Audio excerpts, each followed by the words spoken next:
मन नहीं हुआ तो मुझे उसका उत्तर दीजिए। गुरु ने कहा बेटा, उस संत ने कहा बेटा तुम्हारा कौन से प्रश्न है?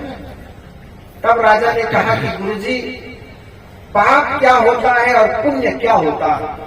बड़े गौर से सुनना, ध्यान से सुनना, शायद आपके विवेक की आंखें खुले इससे। राजा ने कहा कि गुरुजी, पाप क्या होता है, पुण्य क्या होता है, इसकी परिभाषा बताइए। संत ने देखा ये राजा है और राज्य के प्रति अकड़ है और राजा होने का अकड़ इनके मन में समाया हुआ है। और जो आदमी के अंदर अकड़ और पकड़ हो उसको सीधी सादी बात समझ में आती नहीं है। तो संत ने भी बड़ा घुमा करके उनको उत्तर देना शुरू किया। संत ने कहा, आखिर तुमको किसने राजा बना दिया? जिस व्यक्ति को पाप और पुण्य का पता न हो, अर्थ, उसको किसने राजा बना दिया? राजा तो एकदम क्रोध से क्रोधित हो गया, आपे से बाहर हो गया, गुस्सा में लाल हो गया, आंखों में लालिमा आ गई। उन्होंने अपने म्यान से तलवार खींच लिया और संत के गर्दन पर रख दिया।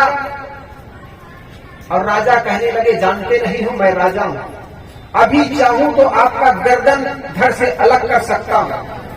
तब संत ने कहा, बेटा इसी का नाम है पाप। जैसे ही संत ने कहा बेटा इसी का नाम है पाप, तो राजा का क्रोध तो एकदम काफूर हो गया, उड़ गया और एकदम से विनोद भाव से, करुणा भाव से उनके पैर में गिर करके कहने लगे, गुरुजी, मैं जान नहीं पाया कि आपका उत्तर देने का भी ढंग ऐसा है। तब संत ने कहा, बेटा इसी का नाम है पुण्य। जिस दिन आपके मन में से क्रोध चला जाए, काम चला जाए, लोभ चला जाए, तो जानना आपके मन में पुण्य का उदय हो गया है। और जिस दिन आपके मन में काम सवार हो जाए, लोभ सवार हो जाए, मोह सवार हो जाए, तब जानना आपके मन में पाप सवार हो गया है। तो पाप आखिर है क्या? आपके मन में मध्य में जो विकार है, काम, क्रोध, लोभ, ये विकार किसी जल से नहीं धुलेगा, वो है सत्संग से धुलेगा।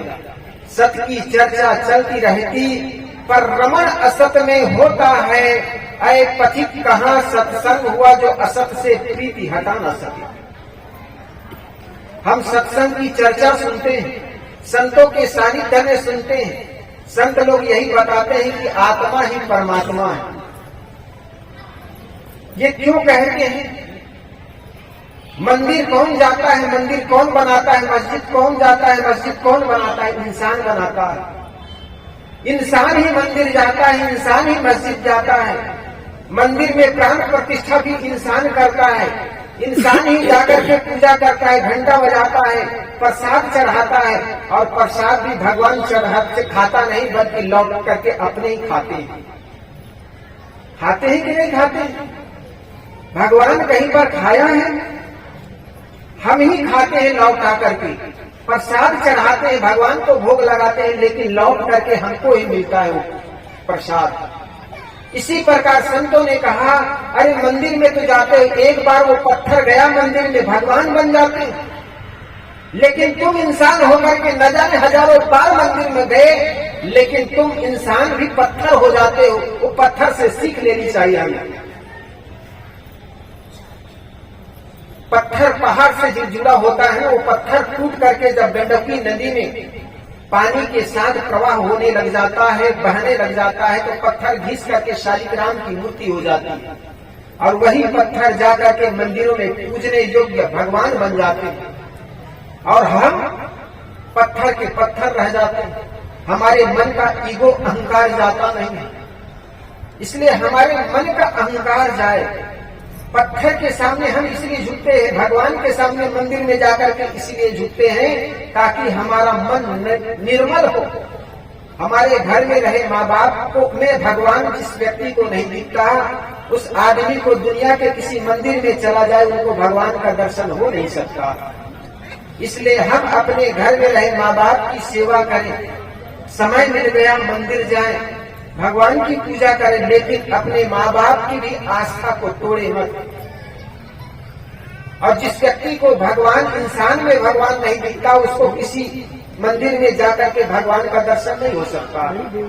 एक पंडित जी थे, बड़ा पुजारी था। गांव पानी से बुड़ जाता था, कई बार बाढ़ आती थी। भगवान पर बड़ी आस्था थी उनको। एक बार बाढ़ आ गई, गांव के लोगों ने उनको समझाया गया कि पंडित जी चलिए बाढ़ आने वाली है, गांव डूब जाएगा, आप डूब जाएंगे। पंडित जी को बड़ी आस्था थी, उन्होंने कहा भगवान आएंगे, मुझे उबारेंगे, बचाएंगे, मैं नहीं जाऊंगा, मुझे पूर्ण भगवान पर विश्वास है। कहा जाता और पानी बढ़ता गया, एक बिल्डिंग जो थी वो टूट गया, डूब गया, छत पर चला गया। पंडित जब छत पर गया तो कहा जाता है नौका से सैनिक लोग आए, नौका चलाने वाले लोग आए और पंडित से कहा पंडित जी बाढ़ आ गई, अब डूब जाओगे, नौका में सवार हो जाओ, तुम्हें सूखे जगह पर ले जाएंगे, बच जाओगे। लेकिन पंडित जी कहने लगे नहीं, मुझे भगवान पर आस्था है, भगवान आएगा, मुझे बचाने आएगा। उनकी अपनी आस्था थी। कहा जाता है पानी छत से ऊपर चलने लगा, गले में आने लगा, तो जो सैनिक थे, फौजी थे, एरोप्लेन लेकर के आया, सीढ़ी से नीचे उतरे छत पर और उस पंडित जी से कहे पंडित जी चलो अपने जान बचा ले, इस सीढ़ी के माध्यम से एरोप्लेन पर चढ़ जाओ, हम आपको सूखे इलाका पर छोड़ जाएंगे। पंडित जी कहने लगा मुझे भगवान बचाने आएंगे। ऐसे कहा जाता है कि बाढ़ आई, पंडित जी शरीर पूरा हो गए, बाढ़ में डूब गए। जब बाढ़ में डूब गए तो कहानी कहती पंडित जी भगवान के पास जाकर के शिकायत करने लगे, भगवान मैंने आप पर इतनी आस्था की, विश्वास किया, आप मुझे बचाने नहीं आए। भगवान ने कहा भले आदमी, मैं 3 बार बचाने के लिए आदमी को भेजा आपको, मैं 3 बार आया, 1 बार नहीं, 2 बार नहीं, 3 बार आया, लेकिन तुम मुझ पर विश्वास नहीं किया तुमने। पंडित जी ने सिर ठोकर, भगवान आप 3 बार कैसे आए, मैं पहचान नहीं पाया। आपने धनुष बाण लेकर आते, कोई बस बांसुरी लेकर आते, तब फिर पहचान आया, आखिर पहचान कैसे सकूं मैं, क्या लेकर आए थे। तब पंडित जी से कहने लगा, भगवान कहते हैं कि अरे भले आदमी, तुम्हारे गांव के लोग तुम्हें बचाने गए, पहली बार समझाने में, वो मेरी ही प्रेरणा से गए थे। दूसरी बार नौका वाले लोगों ने, नौका चलाने वालों ने आपको बचाने के लिए गया, तुमने कहा नहीं भगवान आए।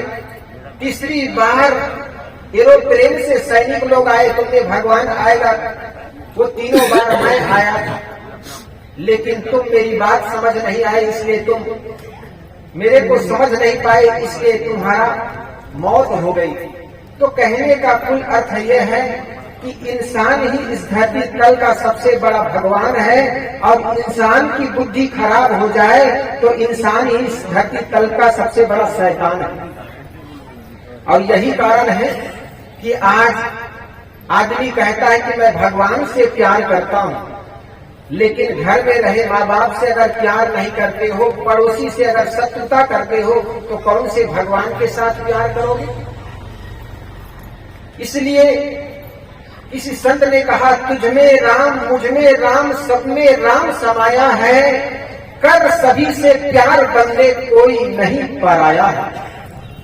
सभी लोग दोहराओ एक बार, तुझ में राम, मुझ में राम, सब में राम समाया है।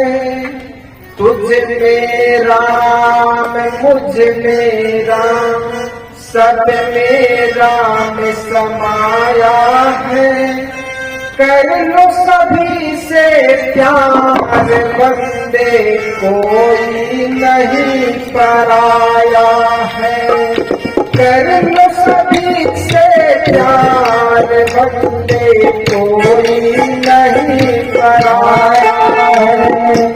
तुझ में राम, मुझ में राम, सब में राम समाया है। कर लो सभी से प्यार, बंदे कोई नहीं पराया है।